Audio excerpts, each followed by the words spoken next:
to turn off my camera. I'm going to admit everyone. Here they come.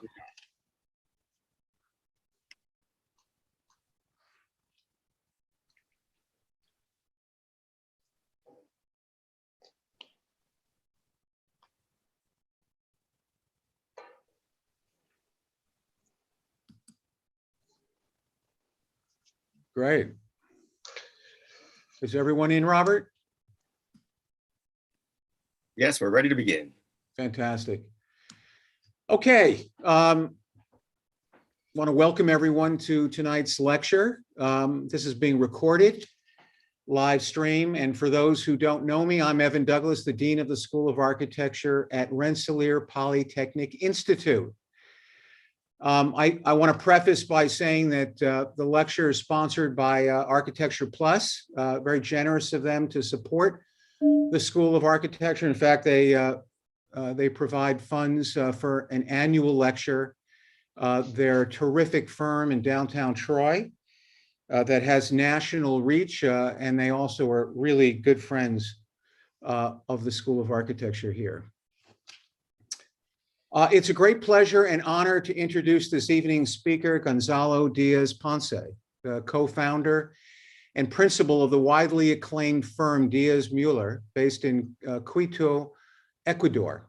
Established in 2004, Diez Muller have produced over the last 2 decades an extraordinary portfolio of exquisite residential, institutional, and commercial buildings that have received international acclaim. Inspired by the splendor of the Ecuadorian landscapes, an inspired legacy of indigenous building types, a deep appreciation for the cultural inheritance of materials and craftsmanship that continues to resonate as an essential means of communication in places where the tradition of building remains so strong, and architecture as a universal language. Diez and Muller serve as important ambassadors for the next generation of contemporary architects in their homeland of Ecuador, calling attention to the core principles that underlies their unique work. Ted Brown, the architectural critic, offers an insightful reading of the disciplinary themes that emerge from one project to the next. And I quote, "Their architecture proposes a reoccurring set of questions and operations that don't enclose a set of beliefs or replay a generic solution. Working at different scales, they ask disciplinary questions that are universal, but answer them in a very specific material and local manner. The abstract language consists of line, plane, volume, precise punctures in a surface, or a surface produced through repetition of the parts.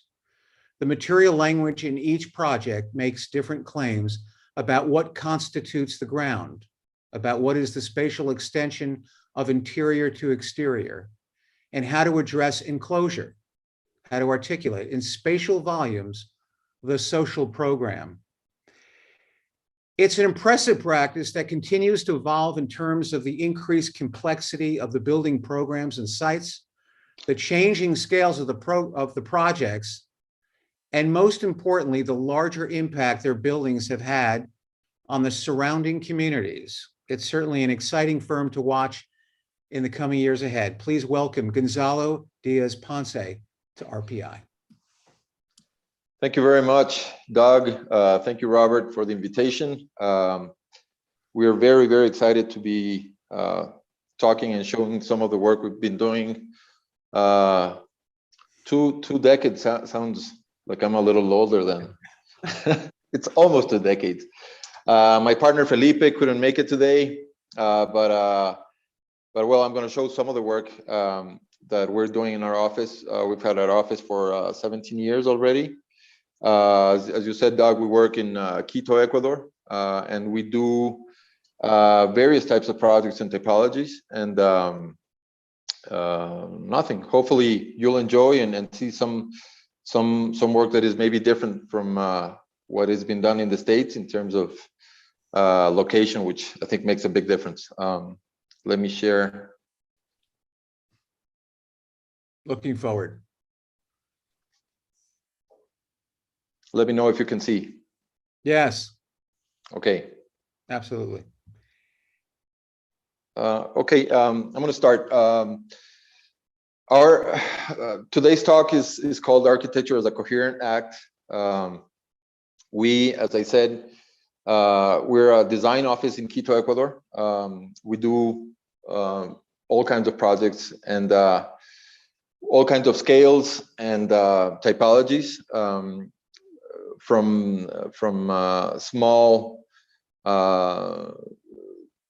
residential private houses to large-scale buildings and residential work. For example, here we've done work like a little chapel here for a two-person house, to a large-scale project which was a competition for a governmental building in Quito. We do a lot of competitions, and we try to be engaged also in the academic work. But as I was telling Doug, our office has been very busy the last years, and we've only been able to do some part-time work with schools, but there's something that we really enjoy, and hopefully we'll be able to go back soon. Something important is maybe to start to talk about where our field of work is. Quito is in Ecuador, as we know.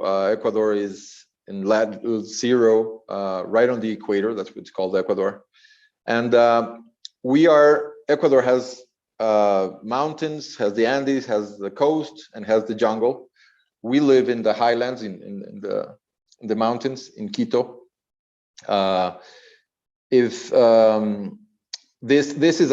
a painting which we really like to show whenever we're talking to people who are not from here. This is a painting by Guayasaming, which is one of probably the most important painter from the last century here in Ecuador. And this pretty much resumes what Quito is. It's a city in the mountains, Mount Pichincha, which is that big mountain on the background. And Quito is a big strip. This painting was done 60 years ago. So the city is a little more complex and more elongated, but it's pretty much a long strip and a valley that lies between the mountains. What's marked in red is pretty much the extension of the city. We have a very important colonial center from the Spanish colonial era in 1600s. And it's one of the most well-preserved in Latin America. And the bottom picture, you can see this strip and this extension that runs all across this valley that goes north-south. And then you have these mountains, the Pichincha on the background, and this other little hill where on their foreground, it takes you to the valleys, which is sort of these new suburbs where people are moving to live. The city has grown a lot, and it's gotten very dense. So now a lot of people move into these valleys where the weather is a little lower. Quito is 2,800 meters high, so it's pretty high, and the valleys have about 300 meters lower and a better weather and temperature, etc. This is Quito. This is an aerial view of Quito, Pichincha on the right. So you can see it's a very dense city. It's a city that used to be low scale. Now it's gotten a lot of building and a lot of high rises have been built. In the center, it's Carolina Park. It's our central park. It's not as big or as nice as the one in New York, but it gives a very good idea of how the city lies in this long valley that goes north-south. And the lecture I want to speak about, I'm going to be showing you sort of the lecture in two parts. The first part I'm going to go a little faster, a little briefer, and the second part I'm going to show you. I'm going to focus on two projects that we finished not too long ago, and sort of compile these few ideas or reflections, as it's stated here, that talk about this coherency of working as architects here in Ecuador, especially in Ecuador in the highlands. We have done some work outside the city, even some work outside the country, but most of our work is focused on the highlands, on this mountain region, which is very typical of in terms of, and very characteristic and specific in terms of culture, tradition, urbanity, architecture, etc. So this excites us a lot and has a lot to do with how we work. First of all, I'm gonna go, as I said, pretty quick, but it's the first idea is place and context. The second one is matter and tectonics, or materials and tectonics, permeability in the city, and finally sustainability, which is something that we as architects are every time more and more interested and responsible for. Okay, so first of all, I'm going to talk about where we work. Place in context, the mountains here are one of the most important things to work with here is geography. Geography, topography plays a very big part in the way we work, whether it is in a more urban context. The city lies within the mountain, so even the city has this big topographic changes that make working here very interesting and very challenging, all the way to the valleys where we do more residential work for private clients, etc. I'm going to go and explain a few projects fairly quickly that go within these themes.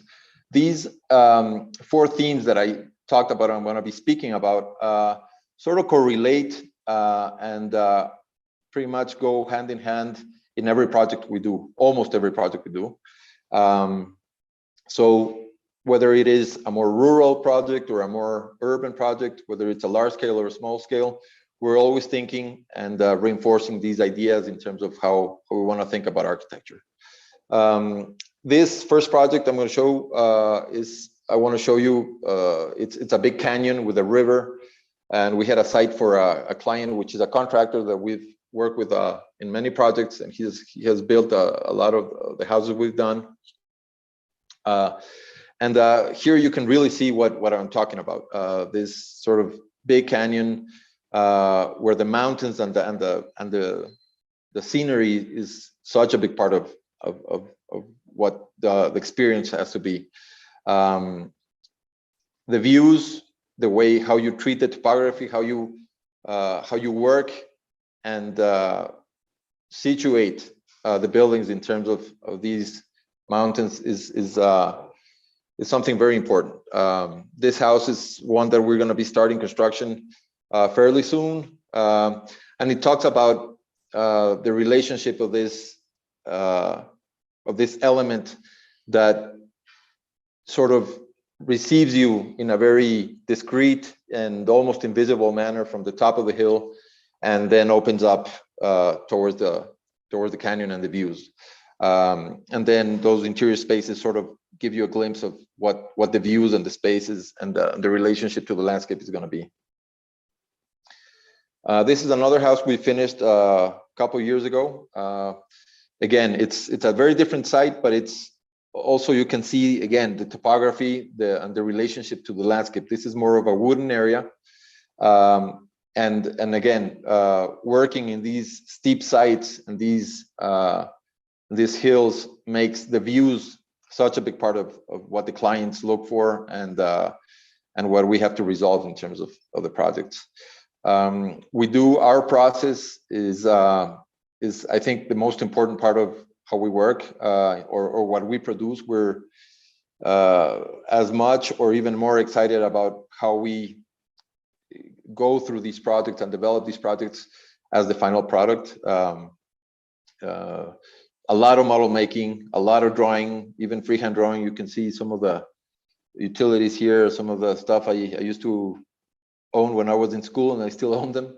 But it's an office that works a lot with this traditional way of making architecture. It doesn't mean that we don't use computers. It doesn't mean we don't do renderings. But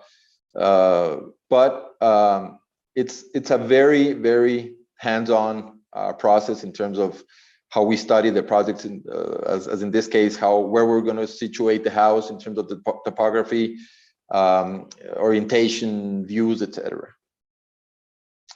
And this is the result of that first house, that second house I'm showing you. Those initial drawings are studies in the relationship of the house to the place, how this works. This sort of star-shaped house is designed and built within the trees, around the trees, and how part of the house sort of submerges on the right towards the topography and then sort of sits on the other side of the terrain toward and opens up towards the view. And this, you can see it very clear, this relationship of this ground plane versus the roof plane towards the landscape and the views. This is another house which we finished not so long ago. This is about an hour and a half away from Quito, from the city. It's on the countryside more. This is on the real mountain. And the views here are pretty much unique because you have all these different volcanoes and snow-capped mountains that, as the house started developing, we started with this very traditional colonial type of arrangement, which is this U shape with the patio and the courtyard in the middle. And then how this house sort of started fragmenting itself and orienting its views, these bars that have these views oriented to all these different specific mountains. Look, you can see here, this is sort of what we have to work with here, which is not so bad, and which makes our work really interesting in terms of it's so varied and different every time we approach a new project. And then again, how the house sits in the landscape and its relationship to the surrounding. Within the same theme of place, this is a project which it was a competition, we didn't win, but this is a project which situates next on a hill, on a mountain next to the colonial. This is already in the city, but it sits on a hill that overlooks the old colonial city. And you can see here, the project is the one on the middle, but either on the section and on the diagram, you really start to see the complexity of the projects when you start working in this really steep topography, and in terms of how you circulate around them, how you work your relationship to the next door buildings, to the buildings below you, to the views, and it makes you sort of how would I say, gives you an expertise in terms of working with topography. Sometimes they come out really fast, they're easy to work, but depends on the complexity of the project. Some of these projects could be very challenging, but also very interesting. That is pretty much what the region gives you, no? This is another building we did, which sits on a really high part of the city. You can see the more urban context in here, and that's what I was speaking to you about before, which is how we sort of are lucky to work in these different locations and zones within the city.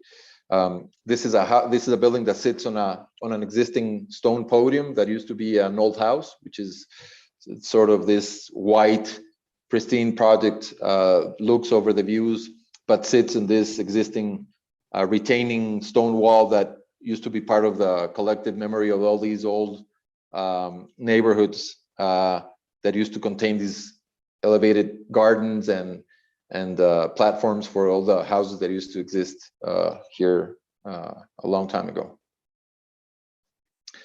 The second idea, although you're gonna be mixing all this together and seeing how all these projects mix all these themes together is the idea of the matter and the tectonics. It is very important to say that here in Ecuador, craftsmanship, hand labor, everything still very, very cheap and very, very qualified. I think compared to most of the construction in the US, which is more standardized and more, I wouldn't say catalog-like, but you can, most of the materials, you can just get them and specify them and get them together. A lot of the projects that I'm going to show you here are mostly done by people who are, as I said, very qualified and traditionally qualified in terms of craftsmanship and putting things together more manually. And that's something that really excites us in terms of every time how we approach a project, because now we're not only thinking about space and light and the materials themselves, which is obviously what's most important in architecture, but how we're going to assemble these things and how we're going to put these things together. This first project is it's in another canyon. As you can see, we work with in a lot of canyons and creeks and rivers here, but it's all part of the geography. That's what we have all around us. And it was a project that was a house with a simple program for a family of 2 and kids that sat on this canyon, and with a very, very particular materiality in this canyon of this sort of brownish, yellowish rock and dirt, which when we started thinking about the project, the materiality was something that we really want to potentialize and sort of mimic what we had in this context, and sort of, even though the house is very present in the landscape, we wanted to really be part of the material of the surrounding landscape. We did a lot of tests in terms of materiality, and we ended up working with cast in place concrete, a very rough cast in place. That's the picture on the right is it's a detail of the final product, and it's this idea that has a relationship to the walls and the materials of the surrounding context. This is the house. That's how it sits on the landscape. That's the big canyon towards the river. And I think it's important to say that even though we work with this more traditional way of building and construction, some of it is very, very contemporary in terms of, we also work with steel, with wood, with higher technologies that whether they contrast or complement the other ways of working, they're definitely contemporary ways of designing and building, as you're going to be seeing in most of the projects here. I hope that my English is okay. I was afraid it was a little rusty. We don't speak much English, especially not giving lectures in English every day. So hopefully everything, if you have any questions or want to say something, please go ahead. Hey, Gonzalo, it sounds perfect. Your English great, is perfect. great, Thank great. you. Thank you. So this house is very much about materiality. The sun here in Quito, that's something that's very important to say in terms of how we take advantage of materials also. It's the most direct sun you can get in the world because it's almost perpendicular, being on the equator. So the materiality sort of comes to life, I would say, because of this really, really strong sun. We have some really, really strong cancer issues also, but I think if you take care of yourself, the benefits are more important than the other. So again, here in terms of how you shade, how you control the light, not only with the concrete and the detailing of that resemblance of the context, but also those steel frames that sort of start to contrast with the more traditional construction.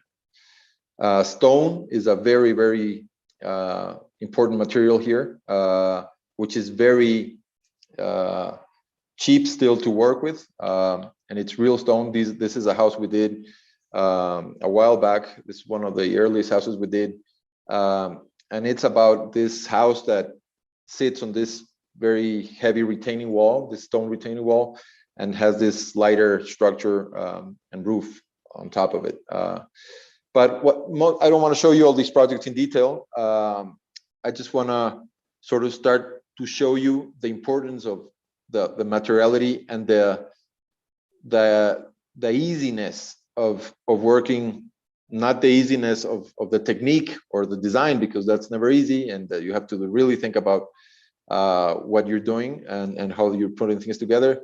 But in terms of the availability of the material and the craftsmanship to do all these things. For example, here we're working with concrete. We have this steel bridge that takes you from the top level of the site towards the house over this courtyard. But you can see the stone we use on the walls is a different type of stone that we use, these pavement stone, or those little details on the floor that sort of direct certain axes and stuff like that, which are smaller river stones. So there's a lot to take advantage of here, and that's where we're interested in most of our architecture. How we use these resources in terms of craftsmanship, of materials, of the people who work these, which are not common in other parts of the world, and that's what we should be taking advantage towards our design. The materiality here is very different. This is a very large scale for Quito, for Ecuador, maybe not for the States. But it's a large scale office building that we finished 2.5 years ago. No, almost 3 years ago. I think the pandemic, I sort of lost a year there, but it's I think 3 years ago. And it's a very urban project. Sits right on the beginning, right on the flat part of the city, but it's on the back side, starts towards the big hill in the back. It's a very big mass of a building. It's a big footprint, and we wanted to sort of dilute that, making a more abstract and more plastic sort of image towards the building. So it's pretty much a glass building, which is contrast with this other envelope, which is an all concrete material, which is what surrounds the whole building. But you're going to see the material here is a more refined, more engineered type of construction. Here we work with a very, very big construction company, which is the ones who promoted the building, and this is where they're having their new offices now. And we work with these precast concrete panels for the envelope. And there's just a couple of big walls that sort of intersect the building that are built in place, cast in place. But most of it is just these prefab panels that make this sort of tapestry type of finish when you look up close. But when you look from the far away, as you can see here in the image, it's just this plastic envelope that plastic, I mean, in terms of plasticity, that surrounds and give this very abstract sculptural quality to the building. But as you can see, it's a very different type of construction. It's with really good formwork, good quality vibration, good quality pouring, as opposed to that other more traditional and more, I would say, less formal type of construction that we saw in the other houses, especially in the house that we saw before. So they're very different contrasts in terms of materiality, but they both talk about an idea about what you want to achieve in these projects, and the finishes in terms of what you want to do. You can see the light that I was telling you about in Quito, which is a very strong direct light, which brings this incredible three-dimensionality, this shadow play to all the projects, which is very, very interesting. This is. I'm not going to show you the whole project, but this is the main entrance. There's a big lobby. There's some artwork that was commissioned both on the inside and the outside of the project. There's a big public square on the outside, and you can see those big walls that are cast in place. But then the envelope, what's on top of the glass of the lobby, it's all prefab panels that were brought and put in place on the building, on the side of the building. As I said, we work with all kinds of projects, and we've had the luck of working a lot in the city and doing some very urban projects in very urban conditions. And other than giving this new face to the city with these taller buildings that we've been able to work with, most of our interest in terms of how we work with the city is in terms of how the building, first of all, responds to that context in terms of its vocabulary. We usually try to work with these more silent and simple buildings, which power derives from different things, more than actually working with strange or eccentric forms. We try to do this more clean, silent buildings but talk a lot about the relationship to the context, the materiality, and that's sort of the things that stand out. But most of all, it's how the buildings, these tall buildings, sit on the ground and the relationship on the street level.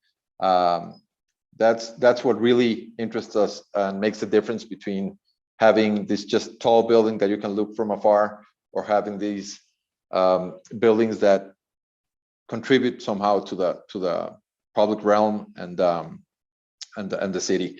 You have to understand that most of these buildings, as I was telling Doug before, we haven't done many public buildings. We're working on doing some of that stuff. A lot of these buildings are private buildings, so these are buildings that are not really open to the public. They're they have their own security and they're more private conditions, but it's how you deal with what's going on the bottom of the base of these buildings, and how you relate to the public and private realms, what makes these projects successful, I think. This first project is it's a really it's a 14-story tower, it's not very big. Its footprint is kind of small, and we only had I think 45 feet in width for the whole building. So it was a very challenging thing in terms of the structure and how we resolve this technically. But the first idea, as you can see in these drawings, is about how you sort of create this carpet that brings the city into the building, or vice versa, right?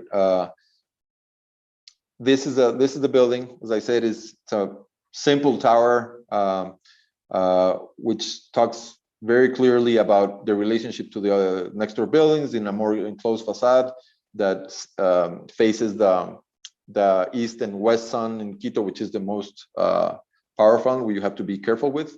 And the north-south facades, which are less problematically in terms of luminosity and sun, etc., are these more permeable glass faces that relate to the buildings next door. As you can see in the drawings, these floor plans, it's a very simple, very skinny building.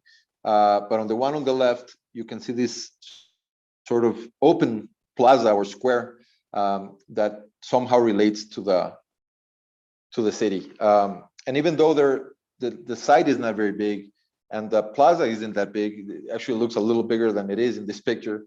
But it's how you start to open this place up. I don't know if you can see on these pictures are not very good, but the brick building on the right is at that different level from the street, or they have these closings for security. And our idea is to sort of open these buildings up to the city, as I showed you in that other big building, through that open plaza, how you use the landscaping, and how these open spaces start to integrate into the interior of the building. It's a double height lobby space which continues the paving and sort of makes you feel, even though you're not part of the building, or you're just somebody using the square, or there are a couple of benches, you can go eat there, even if you're not going into the building. That transparency and openness to the lobby sort of makes you feel you're part of it, and sort of this dual idea of that one relates and comes out of the other. So that's those little, the idea is that those little moves or intentions make big differences in the city, especially in this city, which is it's starting to become a very dense city, and what happens in the street side becomes very, very important. This is another building we finished a few years ago, a couple of years ago, which again, you see in that diagram on the top, the first drawing is what you could actually build on the site. It's a 6-story building. It's all apartment buildings. There are 53 units, I think. But it sits on a cul-de-sac, on a street that closes, and it's very narrow and very closed up. All the buildings on the surrounding it all have walls. That's a very big thing here. Security. Most people think that by building these big walls and enclosing building, that gives them more security. Is not really the fact, but we sort of approach it the other way around. We sort of open these plazas to the city. This has sort of like an L configuration, an L-shaped building that opens up and gives this narrow street a big opening, where, as I said, it's sort of a private, semi-private, semi-public square, but all the people around it use it. The kids in the building go out and use the plaza. They wait for the school bus there. So it's how, independent of the architecture itself, how you permeate these buildings towards the city, and the difference you can make by opening these spaces up instead of sort of enclosing them towards the street. And then you get all these more interesting spaces where a lot of activities happen, landscaping, benches. At night, it becomes sort of a lively place that relates to the circulation or the apartments on top, and it becomes a very lively place.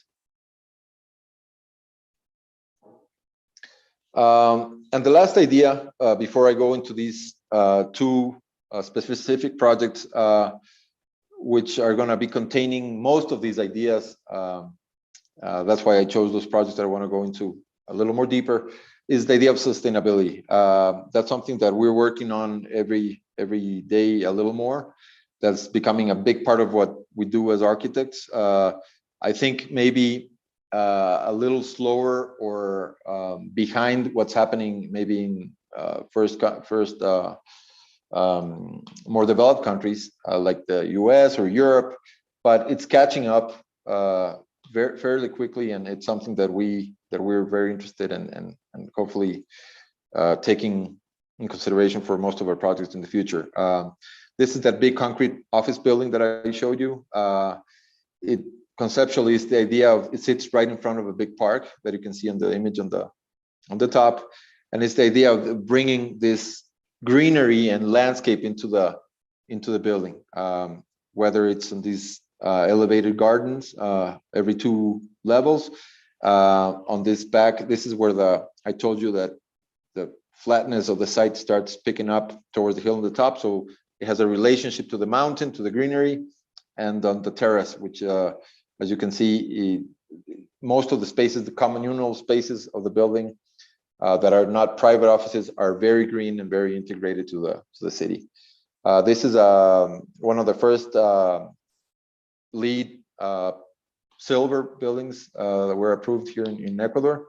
And other than the greenery, it has a whole bunch of things that are very eco-friendly building. But this is what you see. This is what you see when you're on the terrace.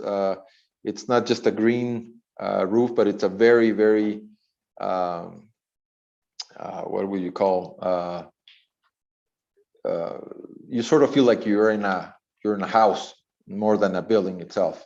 And then the relationship to these elements, like those concrete walls that sort of frame views toward the city, and then you look to the mountain. But it's about these buildings that start to bring a little more than just architecture and aesthetics to the city, but a little more conscious also. This is a building we just finished very few months ago, I think. Yeah, very few months ago.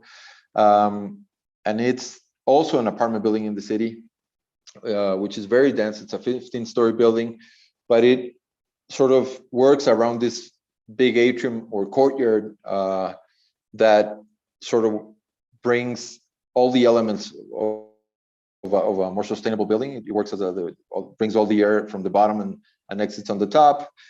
Natural ventilation for all the circulation towards the units go around this big atrium. So whether you're coming in or exiting your apartment, you're always relating to this light-filled space. And then you have these little elements that hold plants and trees in the air that go all along randomly above, all along the building, the atrium, and end up on a green terrace on the top. The scale of this building is very, very interesting in terms of this big closed concrete walls versus these circulations and these little boxes of vegetation that sort of start randomly to appear all around, all up into the project. And this last project I'm going to show you in terms of this idea of sustainability we're working on, it's actually started construction already. It's a big office, not office mostly, I mean apartments mostly, but it's got some office on the bottom. It's a mixed use project. And that's something that it's interesting for us to talk about, which is the city's promoting this idea of sustainability by letting you build taller buildings as long as you comply with a more sustainable agenda, which the city sort of gives you. So these were all the different versions we worked on. We started with a more simple, elegant idea, and the developer, which is one of the biggest developers here, sort of started telling us he wanted a little more, something more crazy, you know, do something a little more crazy, smoke something, I don't know, whatever. And then we started going a little more crazy. We started with these ideas going, and then towards the end, we started going a little less crazy because the project goes through the budget, and that's what usually ends up happening. And so the last image is sort of the project that we're going to be building. It's still sort of in some changes right now, but it's this idea that the city sort of, instead of building a 12-story tower, which is what you see around the building, it lets you build 50 or 100% more area and stories, as long as you really compromise and working on a greener building. So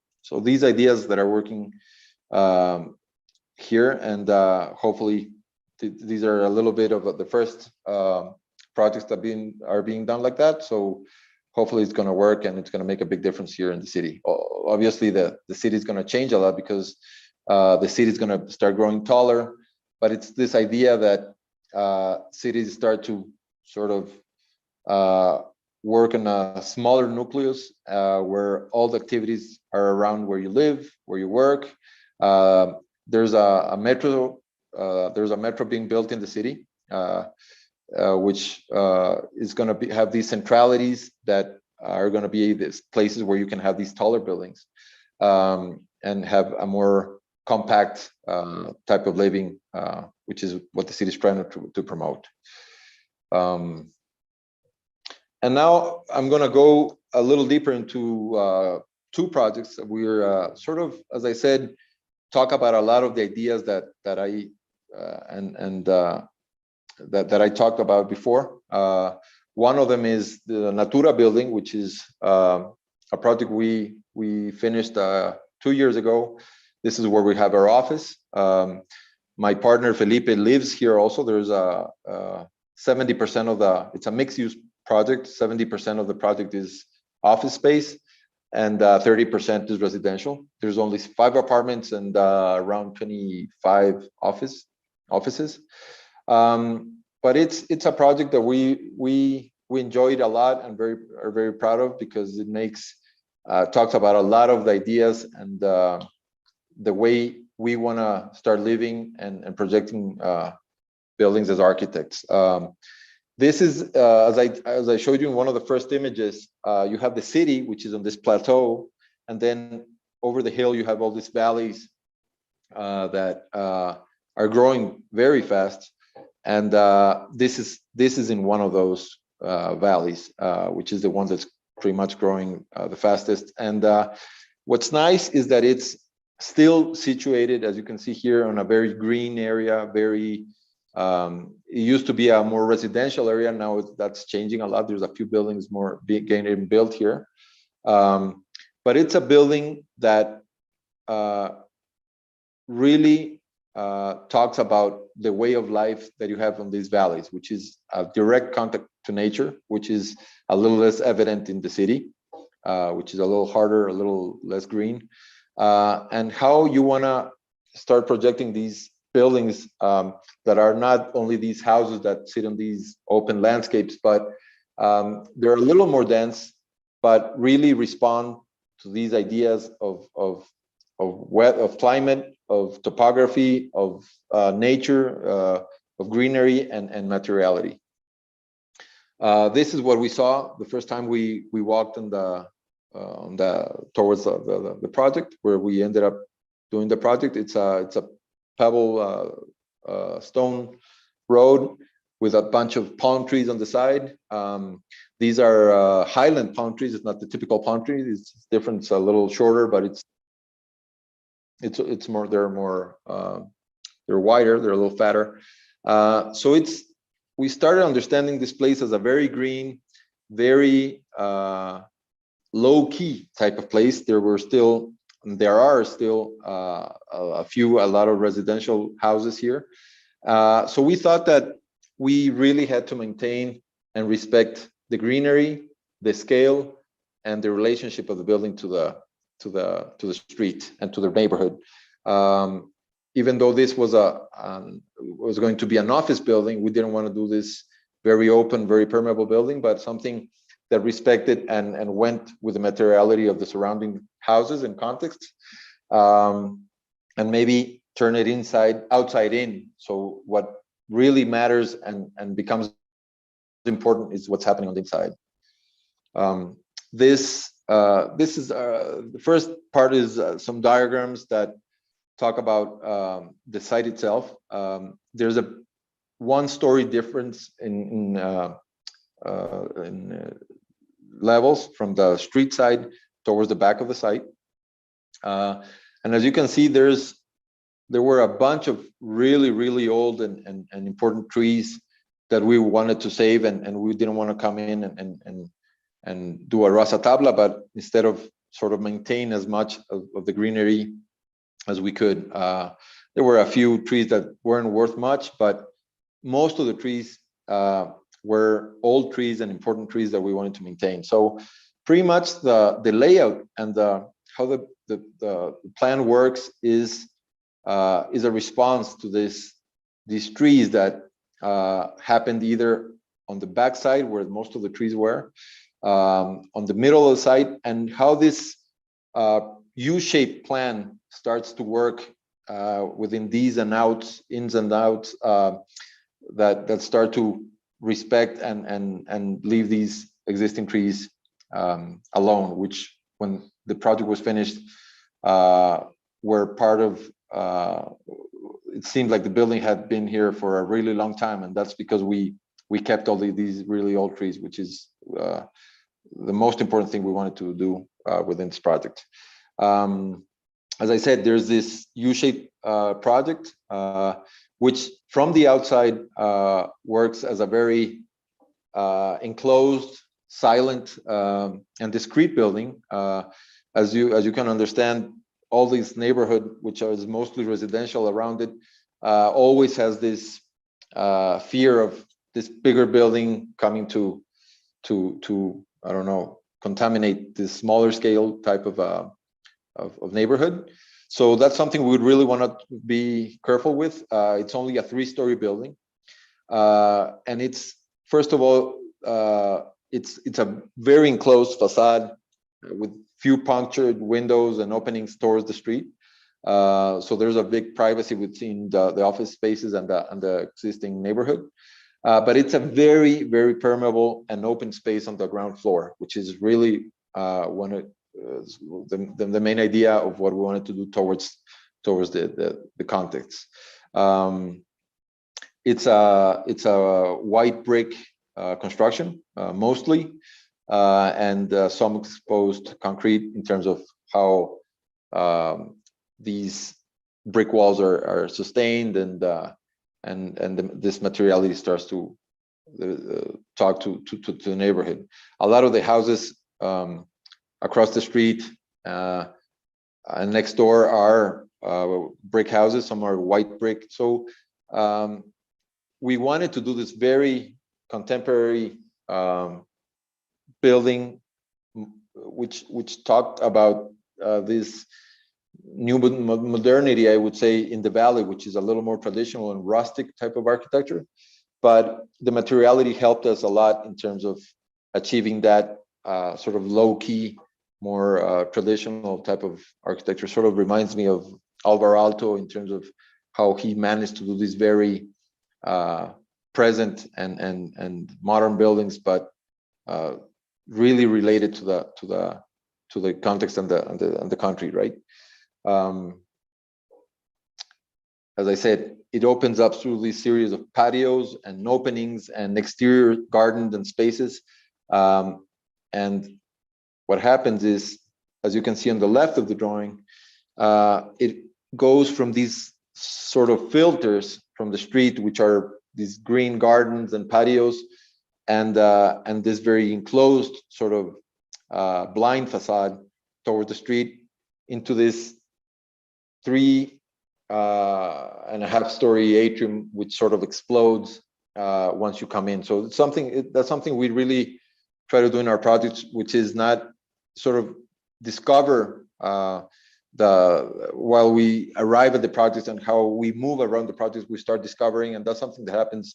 It's a big surprise here, because from the outside, you don't really expect what's going on the inside, which is this really big 3-story space that circulates towards the perimeter offices or apartments through these stairs that connect, open stairs and bridges that serve all the different levels of this U-shaped configuration.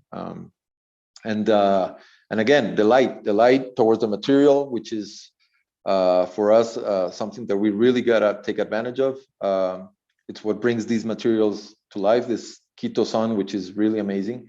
And then again, the white brick contrasted with the wood, which wanted to sort of do a little more contrast with a warmer material, which is what we've done on the inside.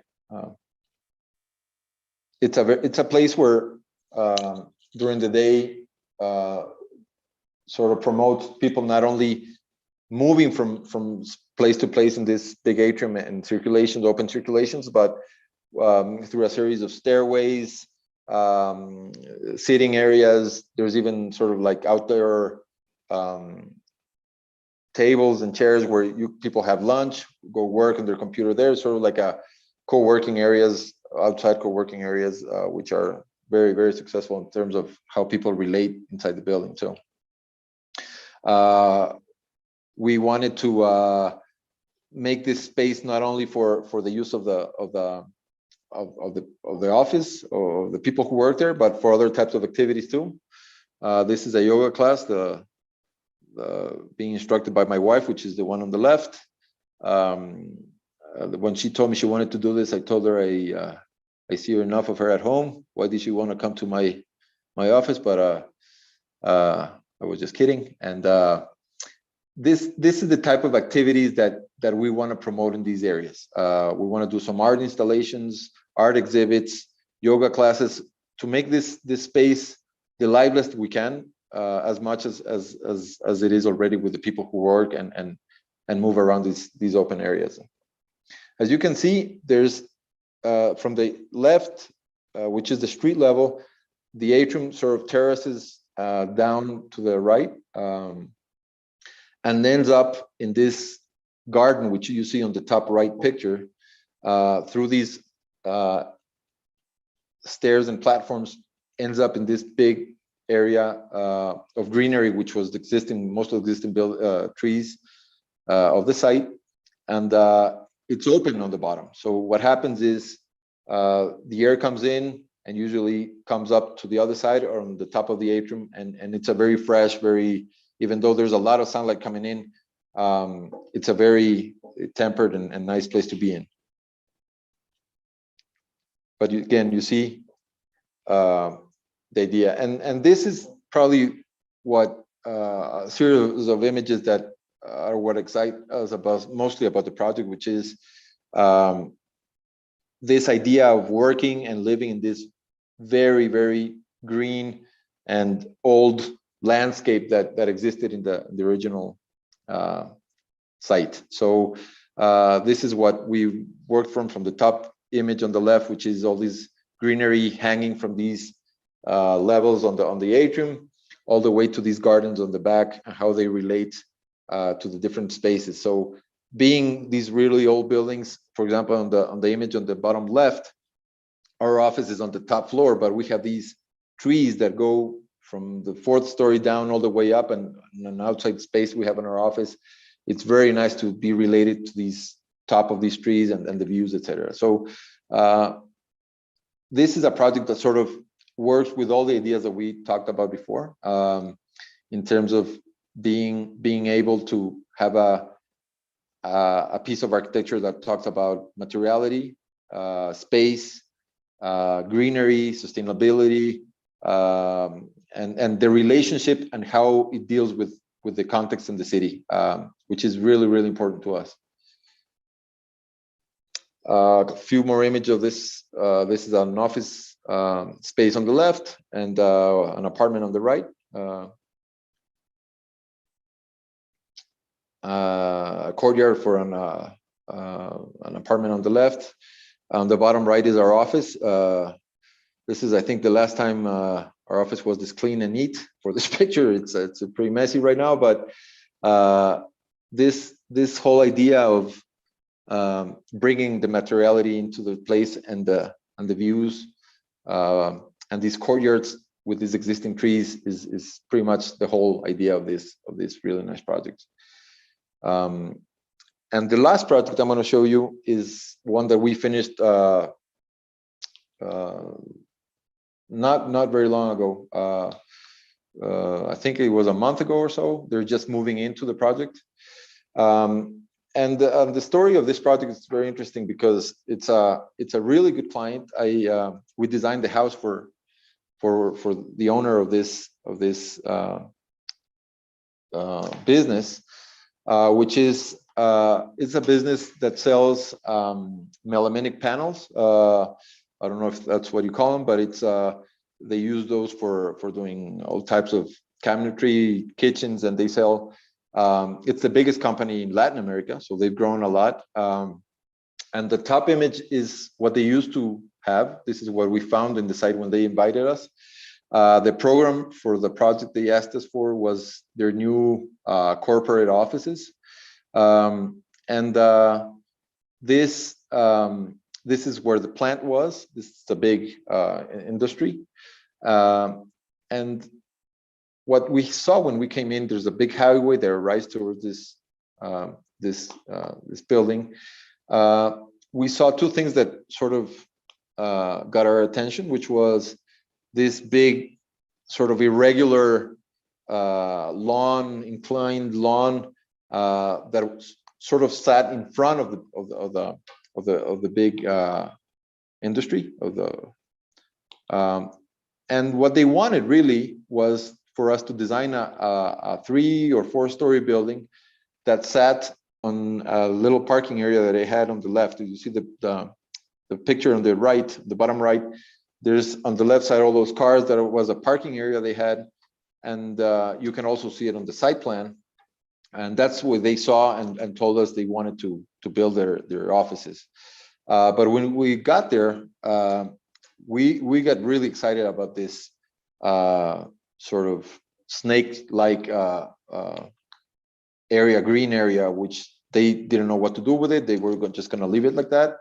The plant was going to also grow. They've grown their production to almost twice as much. So that big triangular area behind that green site was also going to change. It was going to grow the plant also. And what we proposed, which at the beginning they weren't very sure about, was that instead of building in that smaller flat parking area, which was going to give us, in terms of the area we needed, about a 3 or 4 story building, we proposed that we maybe should build in this sinuating place where, you know, at the beginning it seemed unbuildable. It seemed like it was too narrow.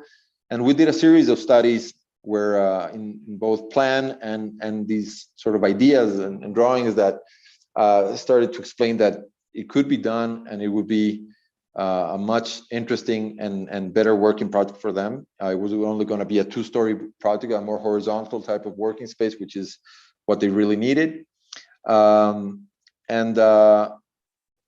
We came up with something like this. The plant, which is those white volumes, sort of grew a little more towards that parking area that you saw before, and it ended up leaving these wedge or teeth-like shapes. So what we proposed was that the main building, the main facade of the plant, which used to be nothing, instead of having this 4-story little block, would be this really long horizontal building that would be sort of the new facade or the face of the project, where you would still see the plant on the back, the industry plant, but it would sort of give them a new image, a new face to what they had, which wasn't very nice before. And so what we proposed was this very elongated snake-like project, which sat on this site, irregular site. And between this long project, long building, and the actual buildings on the back, we were going to build sort of the support spaces like cafeterias, all the service areas, lockers. They have about 500 employees there that work in the 24 hours shifts. So it was going to be how to contain all this new project against the old plant, and then start to bring these new gardens and open areas between these two areas that relate the two parts of the project. And this is what we ended up having, and what ended up convincing them of the idea, which was seeing this industry through the face of this new, really permeable, open building towards the street and towards the highway. That is pretty much what you see when you come in. It's a very visible building from the highway, from when you're driving through there. And what we told them we wanted to do was, since they produce these melaminic panels that they use for all kinds of architecture and interior and finishings, was that we wanted to do a building that was pretty much, the architecture was the structure. It was a concrete structure, and their panels, and their melaminic panels. That was pretty much going to be, well, we had the glass and the envelope also, but there wasn't going to be much materiality in terms of finishings, but it was just going to be the concrete and the wood, the melaminic wooden panels that they produce. This is what, it's a very basic floor plan, but those sort of teeth on the back, those walls to the walls are what the new plant, the extension, ended up being. And this is what I was telling you. You have that long, really elongated, irregular, sort of curvy building on the front towards the street, which is a very open office areas. You have, against the back buildings of the plant, you have a cafeteria, which is that open triangular space with kitchens, all the services. And you have these green open areas that sort of filter the two sides of the between the office and the cafeterias. And on the left, that other residual triangular space, we ended up putting all the changing rooms, bathrooms, batteries, everything they needed for their workers to use. So we proved them that even though it was only a 24-foot width of the building, it could work perfectly well as a horizontal plane. And in the middle of that snake, it got a little. It was sort of like a belly, which got a little more deeper, which is what we end up doing is putting this atrium, a two-story atrium that connects the two levels of the office space and connects directly to that green garden space on the back.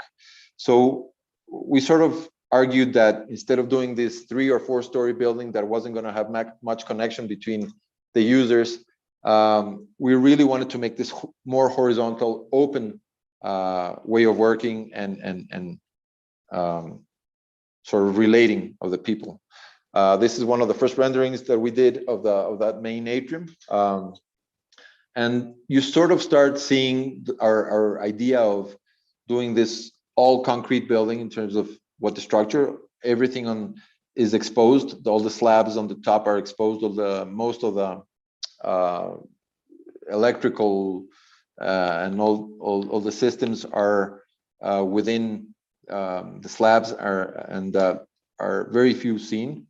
So pretty much the structure was pretty much going to be the architecture of the building, and then we're just going to contrast it with a few finishings with their own material, which is those wooden floors and ceilings and stuff like that, and walls.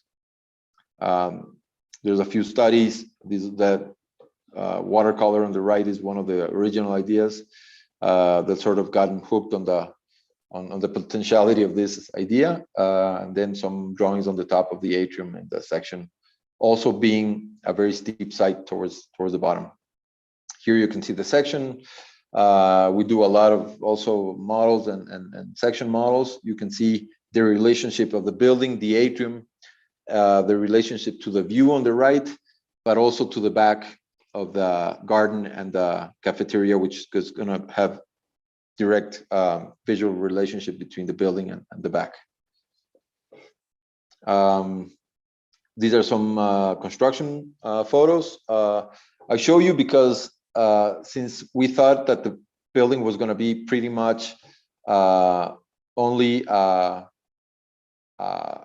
sort of a showing or demonstration of the structure, that was going to be the architecture itself.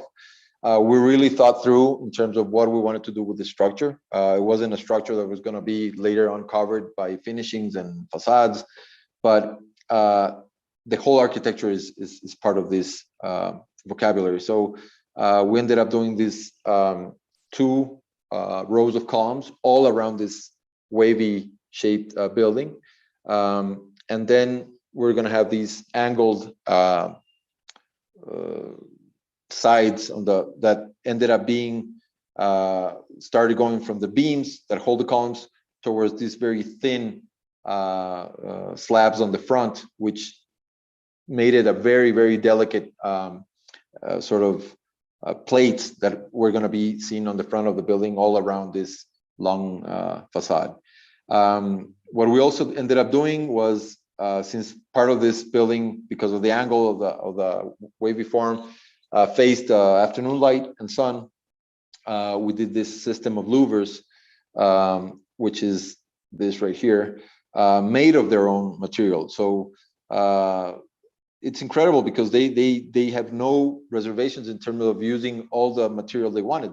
They would have made the sinks out of their material. They could have done it, but so that was a real pleasure in terms of doing this sort of skeleton box and just using a few finishes with their own material that they could use as much as they could.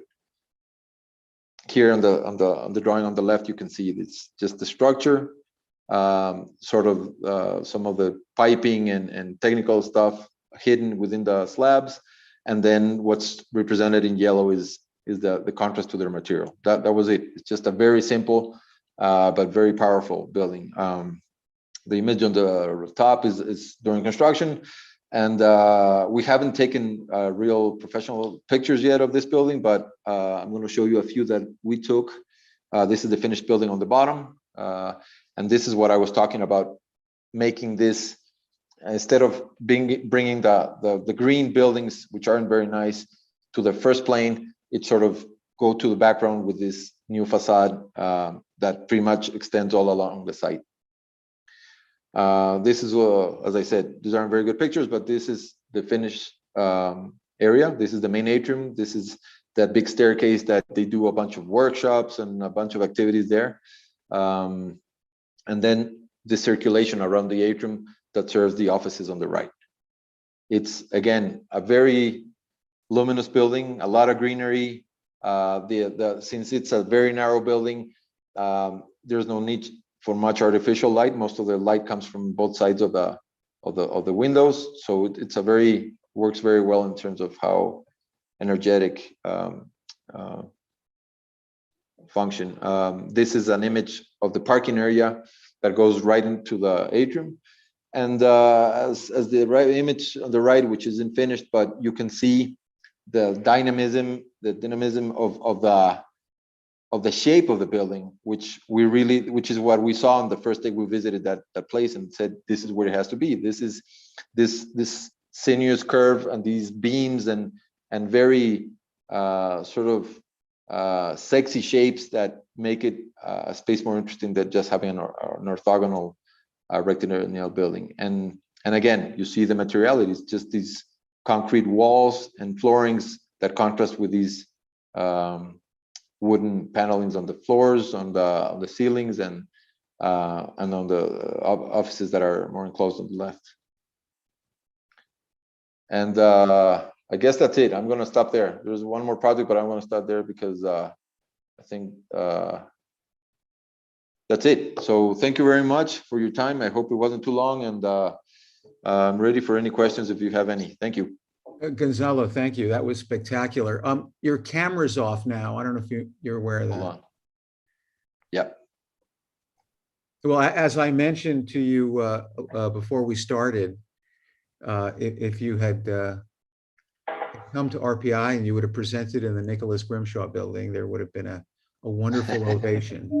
And I mean this sincerely. The work is absolutely spectacular, and it was interestingly. But well, before I start, I did write a little note to everyone in the chat, and Gonzalo would be thrilled if you were to ask some questions. Yes. I urge all of you guys to think of it. Any question is a good question, but it's really about participation and community. And yep. Although I could sit here for hours and raise a series of issues that I think are relevant and provocative in the context of opening up a discussion with Gonzalo. It's really about you guys. This is a teaching, learning opportunity. Don't be shy. If I gave a lecture with my shaky English, you can ask a few questions with no problem. But I'll start off a few observations and then kind of go in. Maybe I'll work backwards because. Excuse me. Bless you. You mentioned Alva Alto, which I kind of applaud you, because we're all a product of a larger cultural continuum, and sometimes we're conscious of our influences, and other times we're not, and it really doesn't make a difference. And we try to assert a certain autonomy in the sense of your own distinct voice, and yet there are traces of these influences, which is beautiful. I thought that I mean, clearly you had structured the lecture in terms of these different kinds of theoretical categories, and you placed within the buckets specific works that you thought best kind of embodied and communicate those aspirations. And then you ended the lecture in the last third with a deeper dive into two really extraordinary projects. And I'm assuming that one of the reasons why you did that is because you felt as though they represented a kind of synthesis of a series of priorities that you had spoken about as kind of, again, independent Yes. ideals. And I acknowledge that and I applaud you, because it seemed to me that they took off in terms of their level of sophistication and the kind of elegance and ease to which you were able to manage all the considerations as simultaneously as a kind of holistic project. So, for example, the first one, Natura, if I'm saying that correctly, Yep. you had, it seemed to me when you start the lecture off by affirming the fact that the plan, the orientation of your building units are often determined by the views and the landscapes. And so there's a direct correlation between the juxtaposition of, let's say, the bar buildings and their orientation in relation to the views they capture, which is quite beautiful. And so this permeability and this relationship between inside and outside might be more about views and vistas. And then when you come into the city, there's a whole series of urban projects which highlight the fact that you deeply appreciate the negative space either in front of a building or in the interior of a building as a place of kind of public theater. And I thought that Natura project became a tour de force for you conceptually and ideologically, because you actually brought the city on the inside. You made a new Yes. type of city, and you did it in the most lyrical way. It wasn't it went well beyond just a kind of planning proposition. There was a whole series of screens and material relationships and circulation systems and so forth. I'd be interested within the context of a kind of active public space, which I'm reminded of Lita Babardi, who the first time I encountered her work, it totally blew me away, and it was radical for me, given that I'd never had never encountered anything quite like that. That someone would actually appropriate a massive territory of space at the bottom of a building, for instance, and leave it empty because she understood that the city would fill it up. Can you speak a little bit more about how public space is interpreted in Ecuador? In other words, there might be a school of thought around this, a legacy or lack thereof. And then where do you see yourself in relation to that historical context? That's a great question, because it's something that we're not interested only in doing individual buildings, whether they're good or not so good, but as that big component of the talk, which was the city and how it relates all these projects, whether they are on a less urban or a more urban context. Here, when I talked about the colonial city, the old colonial city, and it is one of the most amazing places you can go, I think, in the world. In Latin America, definitely it's the most well conserved and one of the biggest ones. That tradition of urbanity and urban living and the living within the city and walking and connecting as old, European city. You have to remember that this city was built by the Spaniards, which brought these ideas of this compact urban city where everything happened there. That still works there. Sometimes not so well, but we do have that tradition here in Quito of this old, really, really urban way of life. You have to think that up until my grandparents, we were talking a city that was built in the 1500s. And up to my grandparents, everybody lived in so the city started growing exponentially since the 1950s, towards the north and then towards the south. So up to my grandparents, there was this idea of a small urban living city, which was very beautiful and very successful. Right. It is really, really sad to say that nowadays the city has grown very, very fast in the past 30, 40 years. But the public realm and the public way of life hasn't caught up with that. There was good city planning, I would say, in the 60s, 50s, 60s, but in the 70s, 80s, 90s, and now, well, I would say now maybe there's a bigger conscious, but it's a little too late now.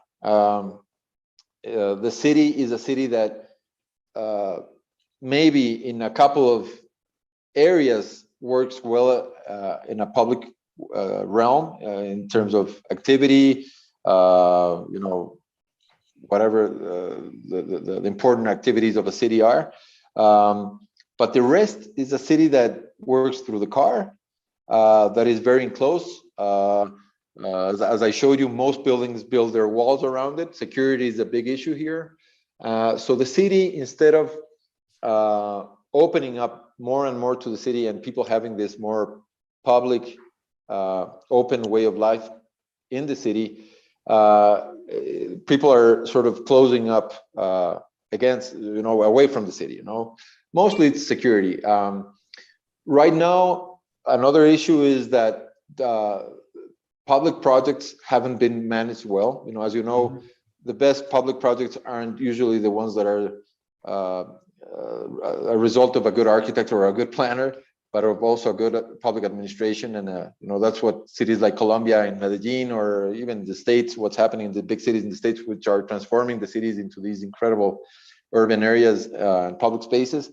That's starting to change a little bit, but it's not always done by the best people, the best architects. And so I think that's the most frustrating aspect of working here in terms of me. I am somebody who goes to, whenever I've been to Europe, and enjoy that city living in these cities where they're big or small, and the cafe shops and the plazas and the walking. You come back here, you have these other beautiful, the scenery, the other types of benefits, but that's something that really frustrates me and sort of depresses me, that here in Quito and the whole Ecuador, maybe there's one city called Cuenca that maybe you should also sort of look it up. It's similar to what Quito used to be 60 years ago. Smaller city, very cultural, also has a cultural center, a historic center. But the new projects that they've been doing there's a lot of public intervention and a lot of public activity being built. So what can I say? It's very frustrating in terms of us being an architect and not being able to experience that. So whenever we're hired to do these, as I show you, these private buildings, because in the end they're not public, we sort of do what's in our whatever we can to at least give these little pieces of city to our buildings and vice versa. So No, hopefully it will change. That's a great answer. I appreciate that. I have two responses on that note. One is that a city, in theory, could be a classroom, and that your buildings could serve as a kind of didactic device where it generates a certain amount of conversation, provocation, and even teaches maybe others around you about the opportunities afforded with architecture as a kind of urban actuator. So I'm sure that's happening independent of you, because you've completed the projects and they've marked the city in a beautiful way. The other thing I'm reminded of, I don't know if you should check out his work. His name is Seung Sang, SEUNGH-SANG. I can send you this.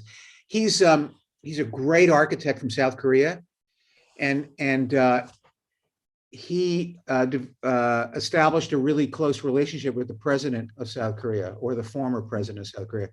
And as a result, he became the chief architect for for Seoul, and for that matter, maybe around the entire country. And he was able to influence planning and code and policy and funding and everything. And this guy is not political. He's a really wonderfully creative, poetic architect, but he recognized that he had to get into that space if he wanted to help his country. And he's had a huge impact. And it's very rare to see a position like that being established in any country in the world. I just point that out because it seems to me, from the conversation we've had prior to your lecture and what I'm learning about you and your partner, that you're in the forefront as architects in Ecuador, and that's a beautiful place to be. And it also comes with a lot of responsibility.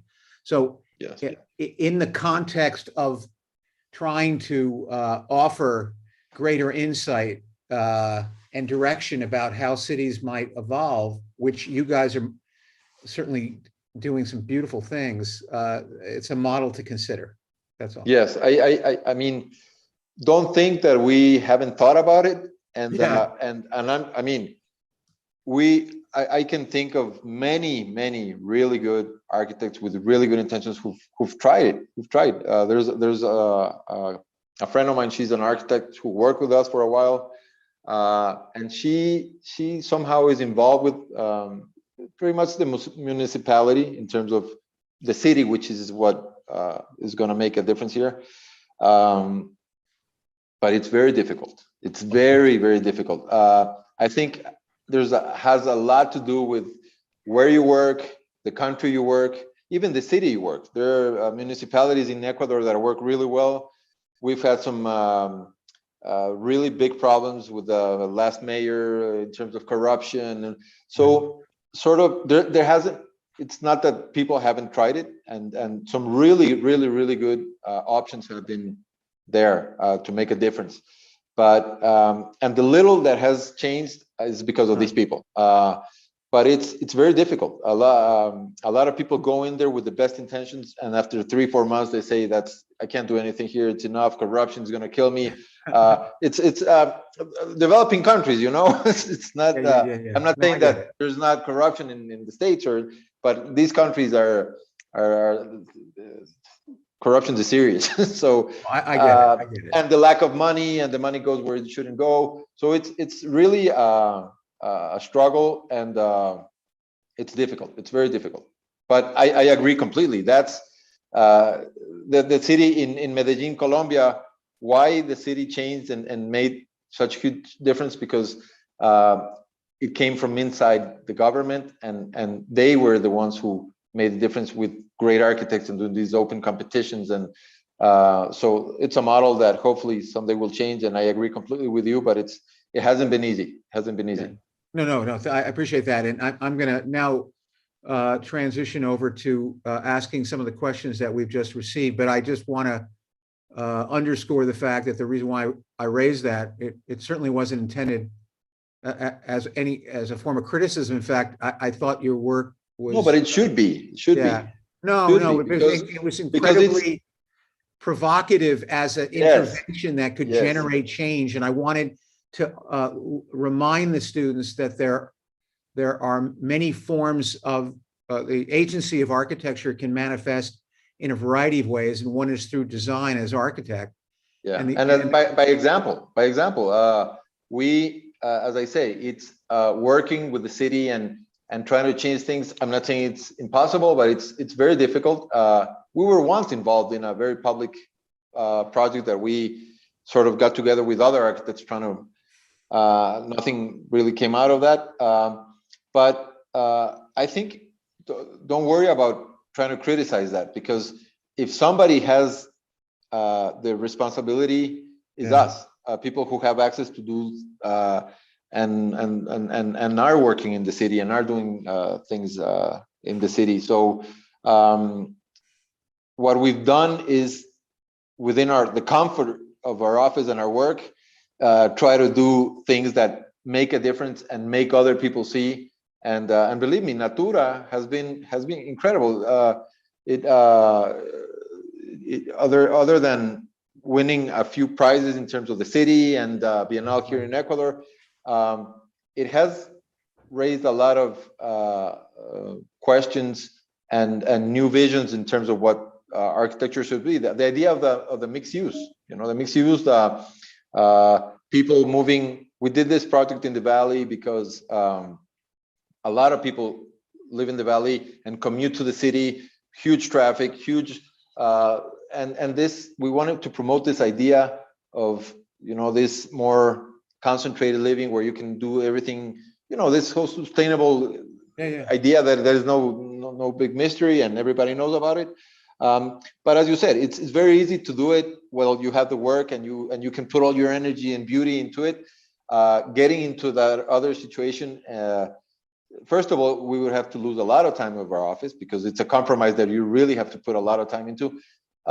So I do agree with you. It's very easy to do it and to talk about all these things and try to do it in individual projects, but the real challenge is to get out of your comfort zone and try to make a difference for real, I think. Right. Well, I think you're doing it. Okay, this first question is from Angie. Thank you for the beautiful lecture. Your work and English is incredible. She wanted you to know that. I wanted to ask, what is the most challenging aspect of creating projects in Quito compared to building in more rural areas? Can the two conditions ever be compared? I didn't understand. Building in Quito versus building in more rural areas? In rural areas. I suppose she's looking at the juxtaposition between your first set of houses and then when you move into the city. Definitely building in the city is more challenging. Doing these private houses or small projects, whether they're not houses or definitely has its challenges in terms of the client, the budget, all the typical things that are not always easy to work with, but make the work interesting versus the city, which is a whole different, first of all, responsibility, the same as we were talking before. The whole process of working, because every project in the city, every project in the country really has to go through this permit process, everything. But the city has very, very strict laws in terms of planning. And so I say the city because one thing that we are really against as architects here, and things that have changed a little bit, but it's also something that we have gotten involved with other architects, is that the laws for building and zonings and everything is too square. Everything, every lot has the same zoning in terms of and they don't see projects as generators of change in terms of, okay, maybe we should analyze this project and this different proposal, and it can go maybe a little off the strict laws of the site it has, but it can be a benefit for the city. But everything is very square and everything. So making architecture and making changes also sometimes difficult because you're sort of handcuffed in terms of the regulations of the city, which are too strict and very close-minded, I would say. I would say that is the biggest difference. In terms of the rest, clients, budgets, everything, I think maybe in bigger projects a little more difficult and more complex. You have to deal with more people, but it's just the same in every project, I think. Okay, great answer. Thank you. This is from Katrina. She's a faculty member in the school. Gonzalo, thank you for the presentation and bold focus on materials in the interplay of public and private spaces throughout the body of work. I teach a professional practice class where we focus design development students on the understanding of code requirements, material properties, and costs, specifically how they become part of the tool palette of design. In each case, you presented a modular approach that was individualized to the program, material availability, and the skill of the laborers. What can you share with us about the regulatory or economic processes that you traverse in executing these visions? Great question. Let me see if I understand the question right. What you're trying to find out is regulatory and economic aspects of doing this idea of materiality and the labor works. Is that what you're saying? What exactly? Can you resume? I didn't hear the last part. Maybe if Katrina, if you want to send a follow-up statement. Okay, or can I speak it? Yeah. Better, yes. Better. Okay. Sorry if I didn't understand what your question. That's okay. You answered some of my question in your previous answer when you were talking about how the regulatory situation was very rigid. Yes. But if you could speak a little bit more about material availability, because you did focus on that, and the skill of the laborer. Certainly, we have seen in the state certain areas don't have masons anymore. They've fallen out of practice. But if you could talk a little bit about that, because the scale of materials in all of your projects was very important to you. Yes, that's one of the things that make our practice, I wouldn't say different from the rest, because we're not the only ones working with these different materials, but materials here, what's very available and what we try to work with are very local materials. I'm not saying that you can find, aluminum composites to put on your facade, but we're not that interested in that, because, as I said, local and natural materials like wood, stone, brick, even mud brick or mud walls that are more traditional in use are still very, very easy to use, and there's a lot of it to work with. There's especially in terms of stone and masonry, there's a lot of availability in terms of those type of materials. And most of all, other than having this great craftsmanship and hand labor, which is cheap and very qualified and still works very well here, I think goes a little more, goes beyond that. I think it's a little more of what we were talking before in terms of traditional culture, in terms of sort of reinterpreting a more contemporary vision of architecture with this tension between these older traditional building and materials with these new ones. So that interests a lot. We're not too happy with projects that are all materials brought from China or the States with these, because here architecture has an identity that is very, very strong, and a tradition that is very strong. So we are interested in architecture and how we can blend or even find tensions between these new technologies, new ways of building with older materials and older technologies also. So also happens that buildings here sort of end up, when they're finished, looking better when they're done by these more qualified people than when they bring these new technologies that are new to the city. And also the aging of the buildings. I think buildings we've done that have already 10, 12, 15 years with local and natural materials really age well. That's why I brought up Alto also into the conversation. Materials that concrete is a contemporary material, you would say, in terms of modernity, but the aging of the buildings, and even though the weathering and the stone, the wood, everything looks better even if it's aged and old. So those are things that we really think about when we design our projects and how we assemble these materials. So I hope I answered your question, but there's a lot of availability in those. So it interests us to find this duality between old and new. Yeah, I want to ask another question from from the audience, but I do want to say, Katrina, it's an interesting question for a variety of reasons, because it's not just the economics of the material in terms of its acquisition, but the fact that it's specific to an economy that's local to where they're building, which means that you're giving back to the community, right? Yes. Rather than import materials outside the country and so forth. But it also speaks to, which is maybe a question that a conversation we'll have a little later, which has to do with your interest in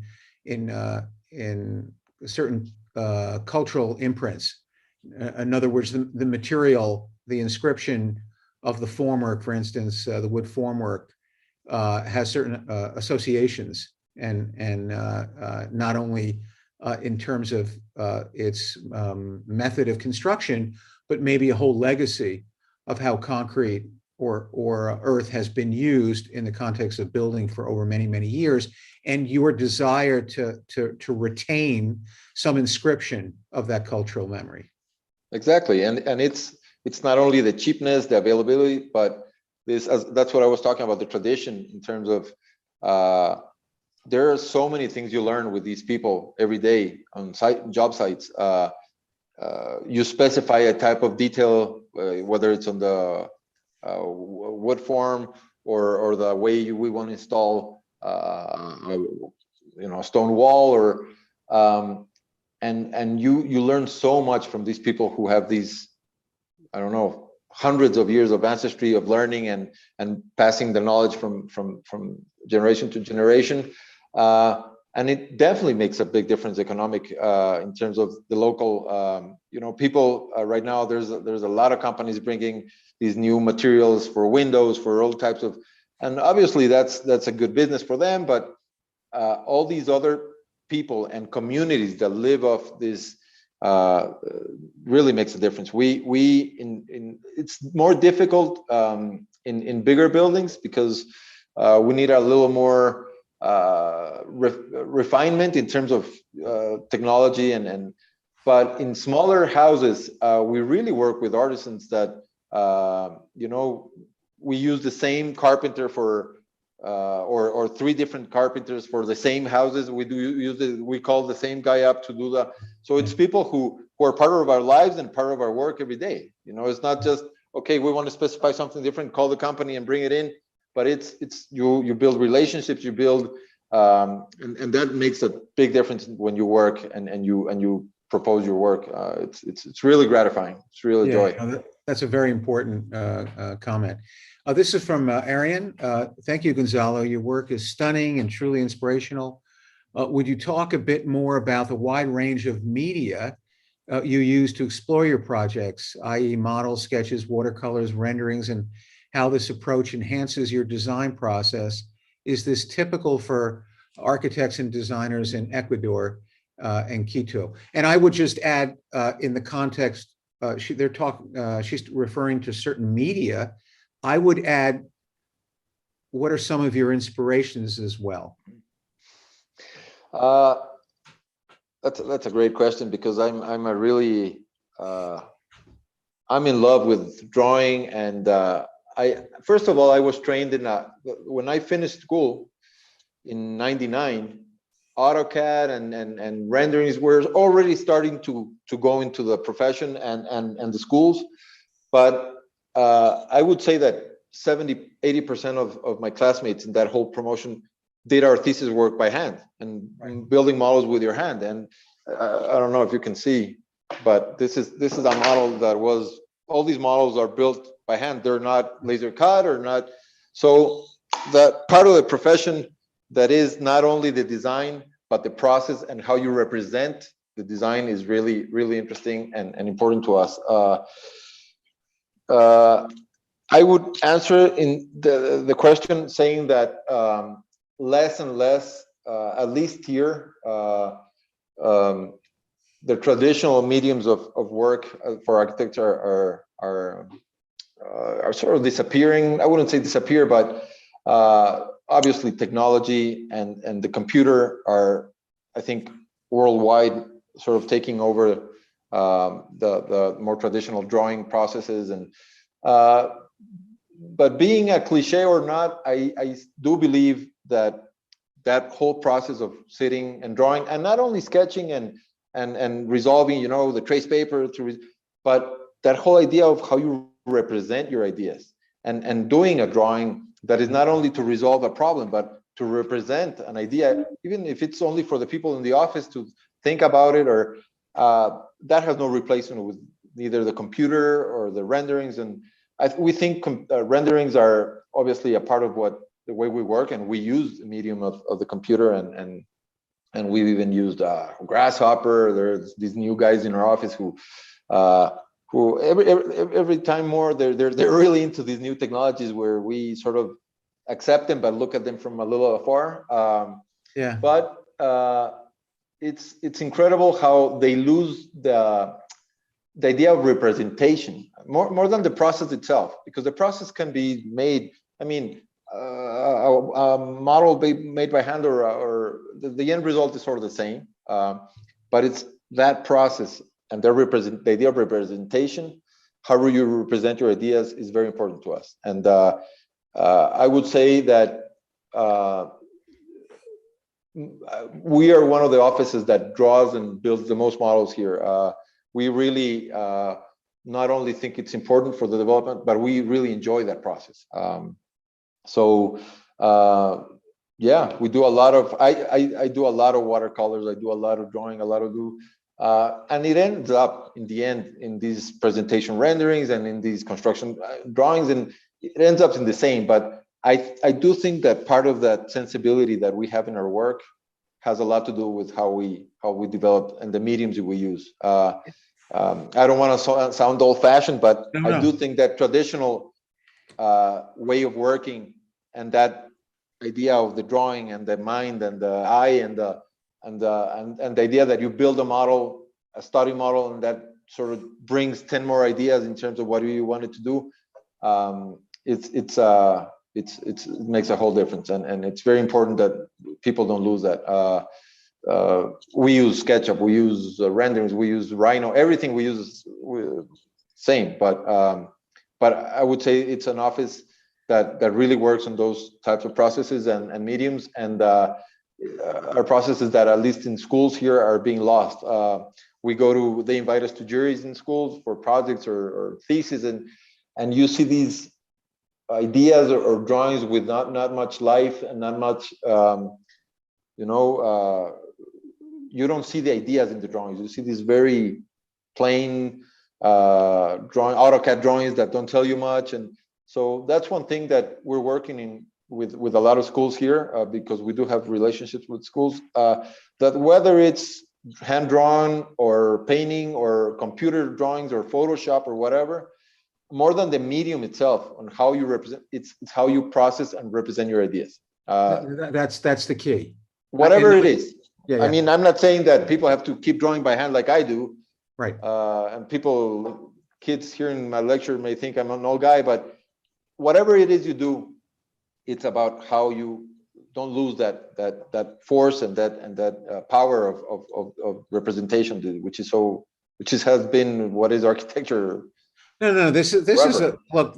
You and I could probably spend a good hour on this alone, and we probably don't want to. But I just want to say to the students who are listening, don't misinterpret what he's saying. On one hand, everyone moves through their architectural education in a different era, and it comes with a different set of tools and media, and one becomes accustomed to them, but they think critically through those mediums.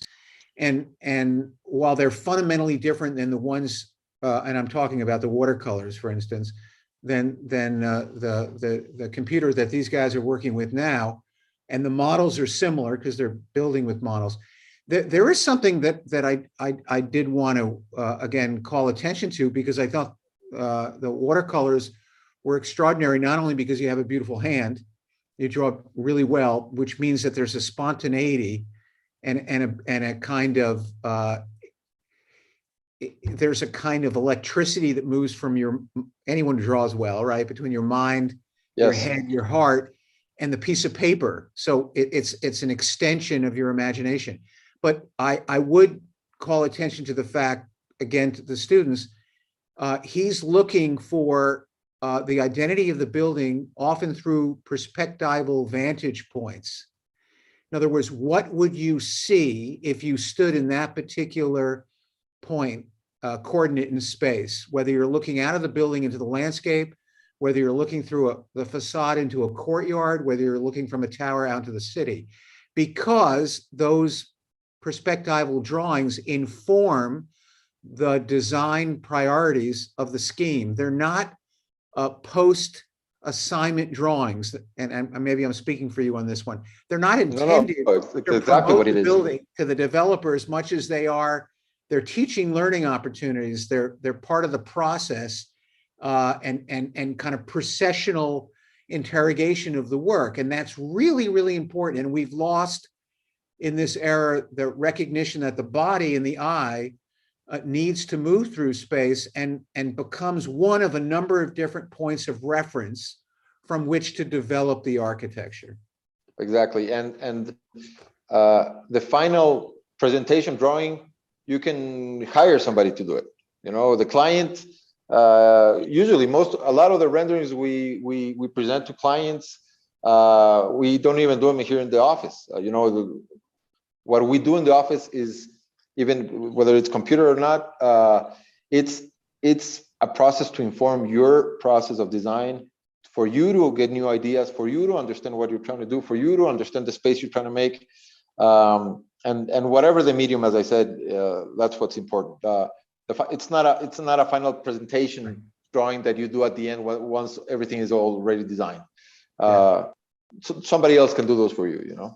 Yeah, and love to have you come to RPI at some point and see the kind of work we do. And that would be great. Although it's different, it is different, and that's good. I'd like to think that there's a criticality that the tools these kids are using now are incredibly powerful, and quite honestly, there's kind of a reverse logic that has to be applied, which is that with all this speed and computational power, you have to be far more conscious of your priorities insofar as you're setting up a strategy of resistance to highlight or privilege something that's more important than something else, and that's different than the era that you and I grew up in. I'm a little older than you. It was even before the computer, where things were slow and deliberate and incremental. And so it's not that one is better than the other, but they require a rigorous mind and a critical thought process to kind of direct the creative production. Yes. So I'm moving over to Gustavo Kremble. In fact, I believe I mentioned him to you earlier. He's one of the great faculty I have in the School of Architecture, and he oversees our Argentina and Chile program. Let's see here. And he says, thank you, Gonzalo, for giving us insight to your work. I have two quick questions. The first one is, could you give some information about your education as an architect, your background? That's a really important one that I was going to address, but I'm happy Gustavo brought it up. And the second one, could you offer a quick panorama of the emerging Ecuadorian architecture scene? Who are the new architects to track? That I could spend an hour on that, but it's a big issue. Well, in terms of education, I went to school in DC, Catholic University, for 4 years, and then I went to Syracuse. And it was a good combination, I think, because Catholic was, I think, a little more liberal in terms of Syracuse when I was there, which I graduated in '99, was still a little more traditional. So I went from a more liberal to a more traditional, more theoretical school. But I think I had, Syracuse gave me a very traditional way of training in a way, you know, like, I think Syracuse has changed a lot since then. But in terms of design, in terms of reinterpreting. For example, the thesis for me was a big part of my education. And I sort of did a project here in Ecuador, which had to do with local traditions in architecture and construction versus new. So that's something I've been, I think a lot of architects have their training, but they sort of encouraged me to think a lot of the things that I look at now in my region and in my work. So, Right. That's sort of my background. It was, as I said, more traditional computer, but most was a traditional formation, I think. I think it was a good contrast with Catholic, which was a little more liberal at that time. And the second part of the question is, it's a little more complex. It's there's this new movement here in I think in Latin America in general, but more so in Ecuador, which is this very social architecture agenda. The idea that which is really great in a way, because there are some really interesting things being done in smaller communities. These more alternative ways of viewing architecture with a more social agenda, where they work with the different communities, they build with the different communities. What I'm not too, so there's a big movement, and there's one school through a big leader, which is a Spanish architect who lives here in Ecuador, which is a really good architect. Doesn't do much work, but this work he has done is just incredible. He's sort of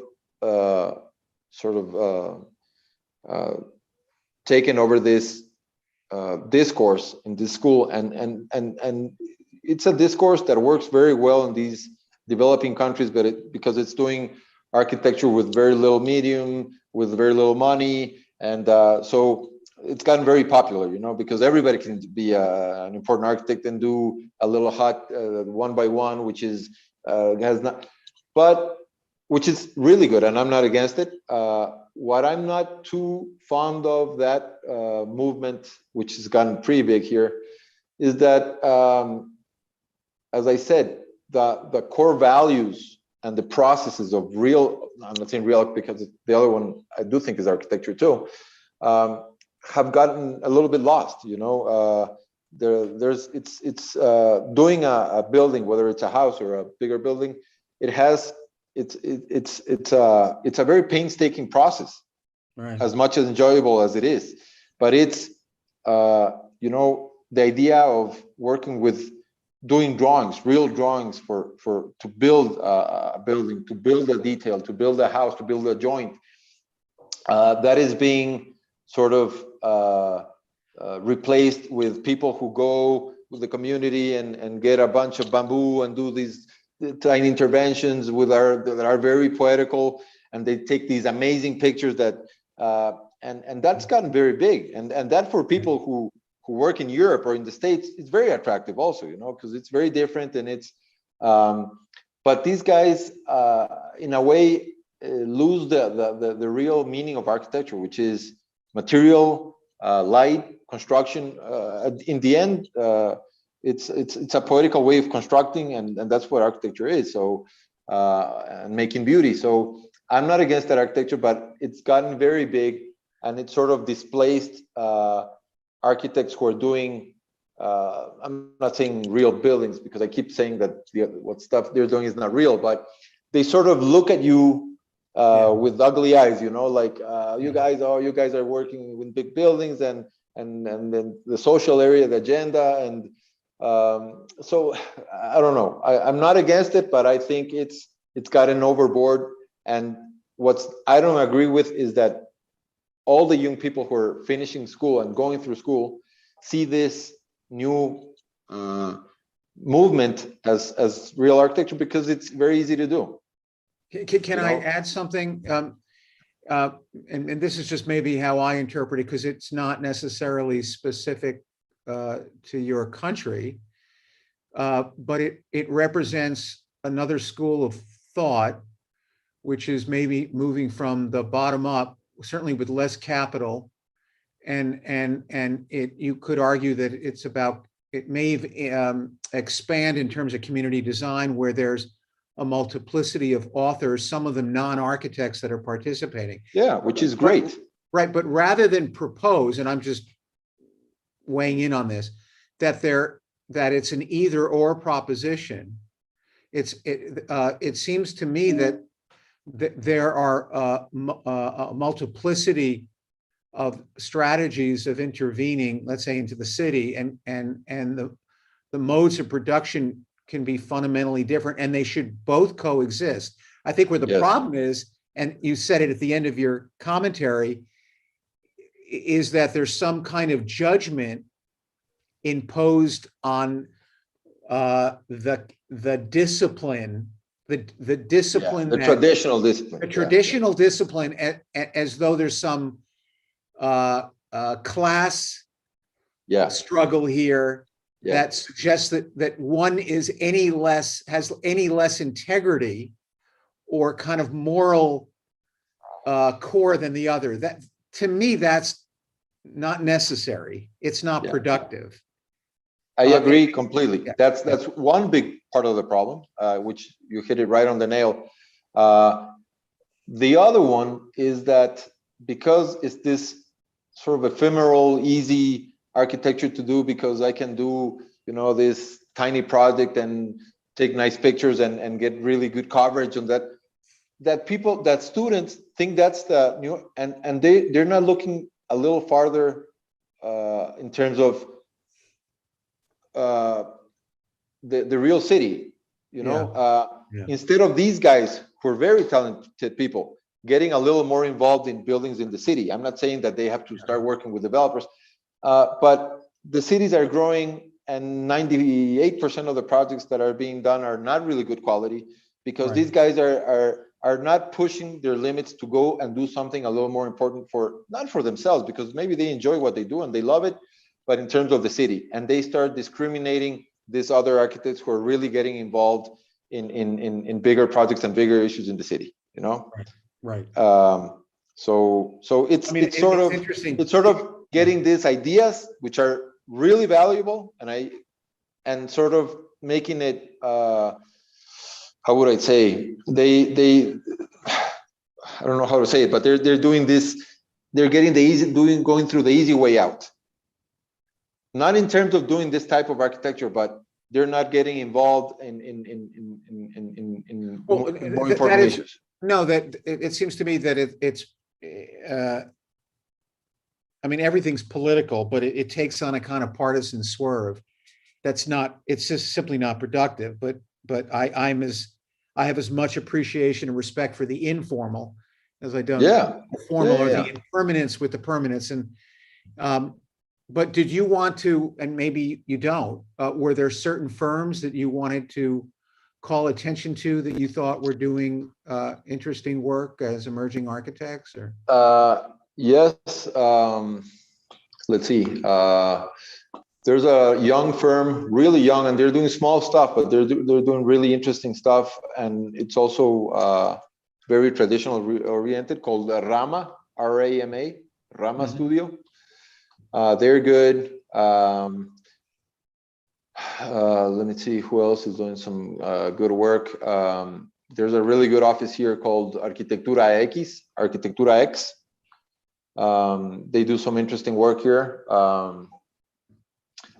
I could give you a list of a few really good architects, but I mean, there's definitely really good talent here,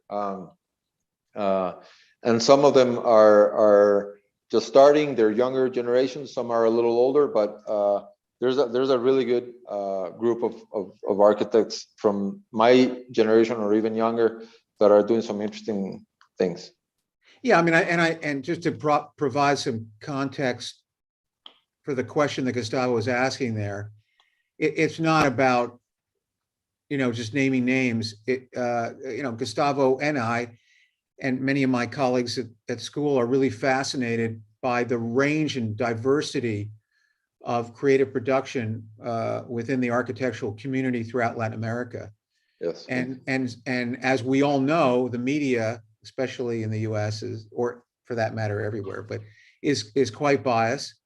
And for a variety of reasons, it might privilege certain brilliant creative leaders, both young and old.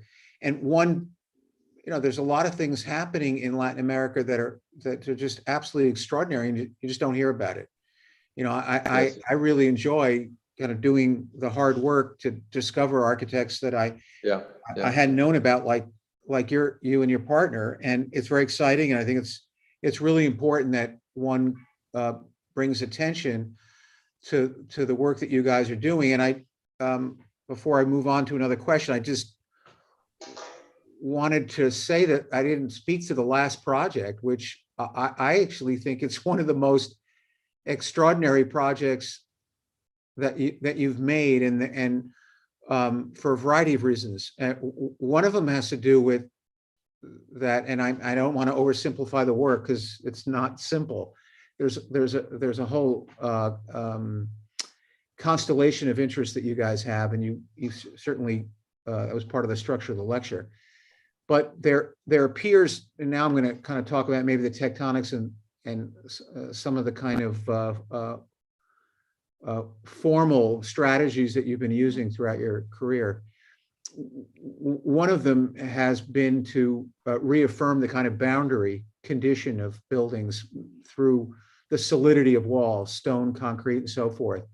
That the building type, maybe the earlier houses are probably the best example of that. Even though there's a certain degree of porosity and cutouts with windows and so forth, there's a real kind of love and appreciation for the box, either from a minimalist standpoint or for something that's a little bit more animated through wonderful diagonal juxtapositions. And I'm contrasting that interest with reaffirming the boundary as something solid with the lightness of being of the last project. That both the decision to work within a curvilinear type, but also to deploy the louver as a kind of aggregate along those surfaces, it almost dematerializes the building from certain views, right? That the edge is temporal, it's constantly moving in flux.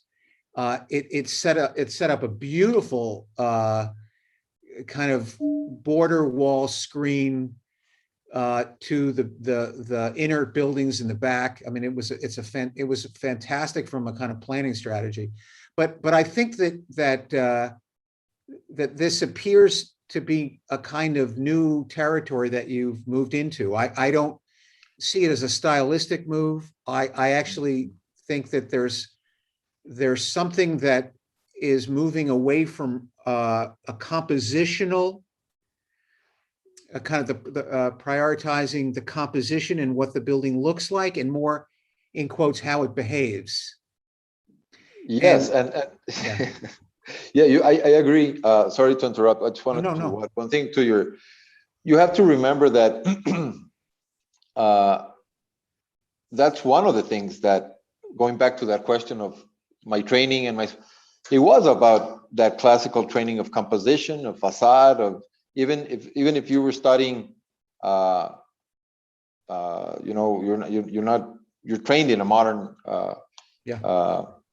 platform, but so I would agree with you. If you look at our older buildings, they are more about that, about composition, about proportion, about now every time more and more we are more interested, whether it's about how the building responds to its use, but also in terms of how things are put together. Every time, I think that's something that maybe it's about experience. In terms of when we started, we didn't know much about construction. We didn't.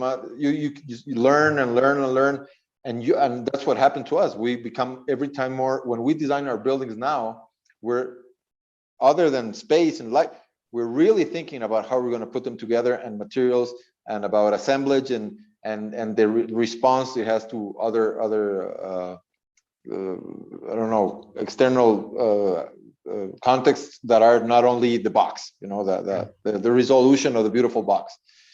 So I think I agree with you. I agree with you, and I think that this building is a big response to the context and to the use that maybe it is a departure from other work that we've done before. Yeah. I would propose you make a film of that building. There's something very cinematic about it. We are going to be doing some pictures in October, and that was one of the ideas, because it's you know, the form really says a lot about how you move in the space. No, it's really interesting to obviously I'm objective because I'm approaching your work for the first time, but the last two projects seem to be, you know, they're both far more sophisticated as a synthetic proposition in relation to your theoretical interest, but I do think they represent a pivot in your work and have moved towards a level of maturity. I mean, Alto would enjoy visiting the last two.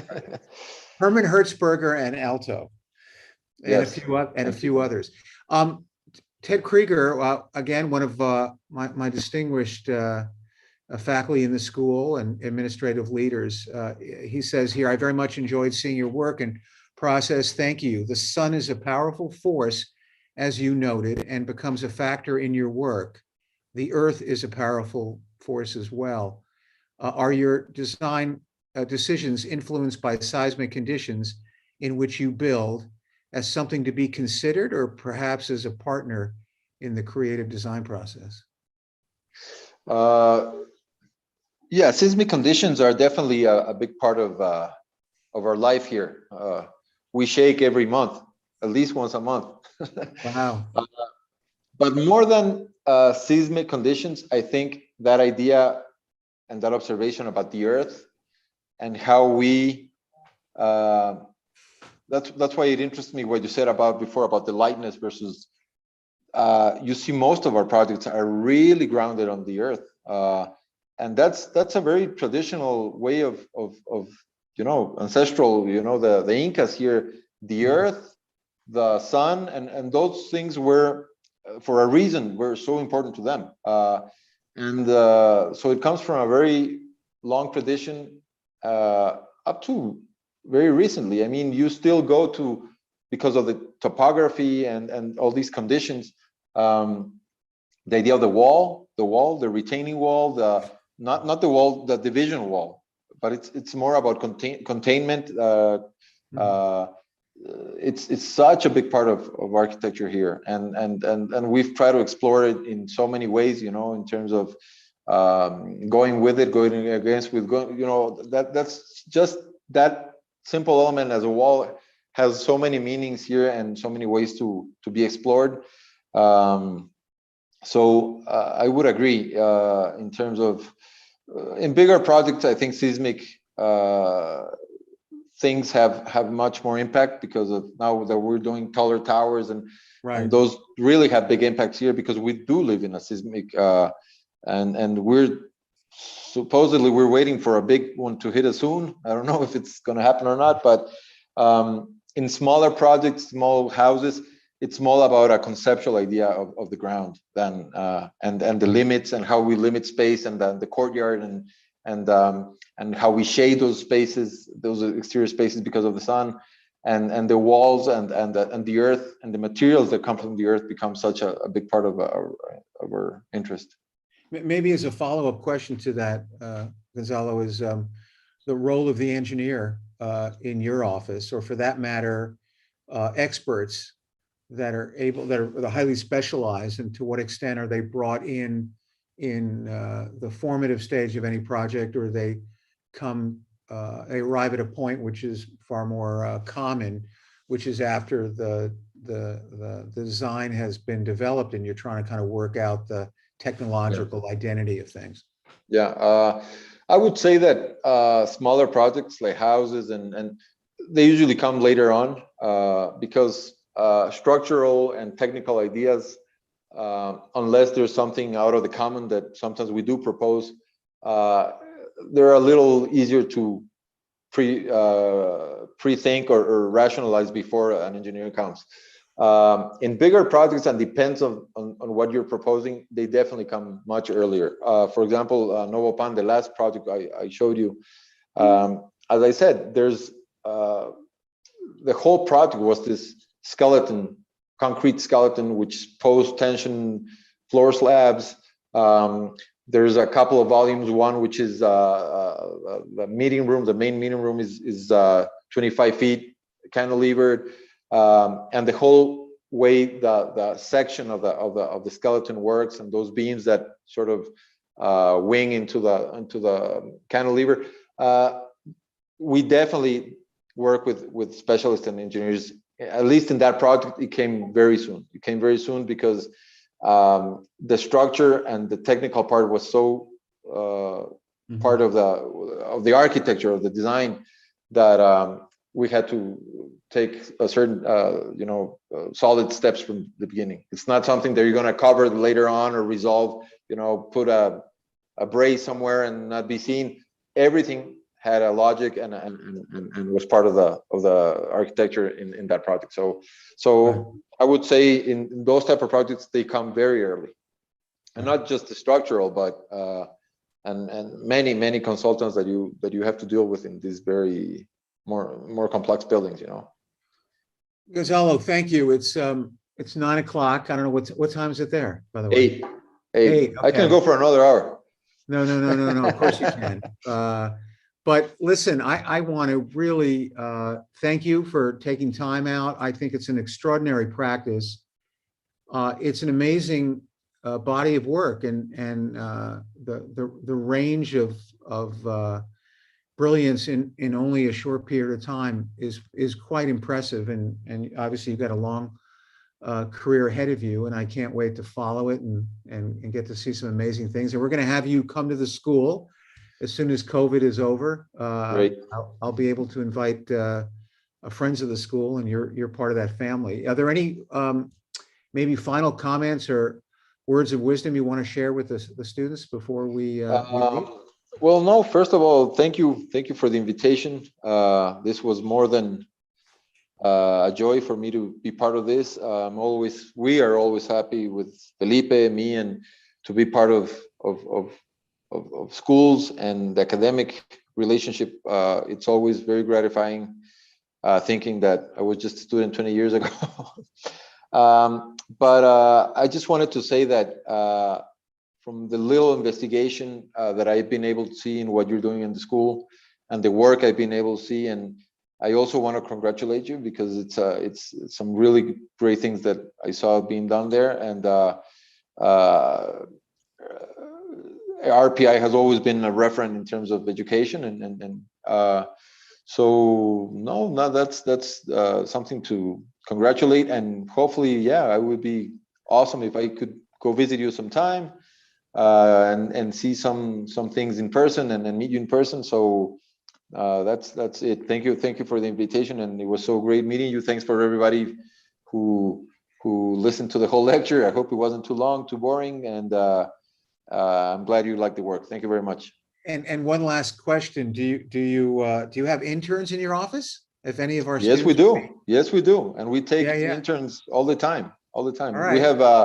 We do interns with a bunch of schools here, and we had people from all over the world to do interns. So that's fantastic, because I more than welcome. I challenge my students to go out and apprentice. The problem is that when they come to Ecuador, they don't want to go back.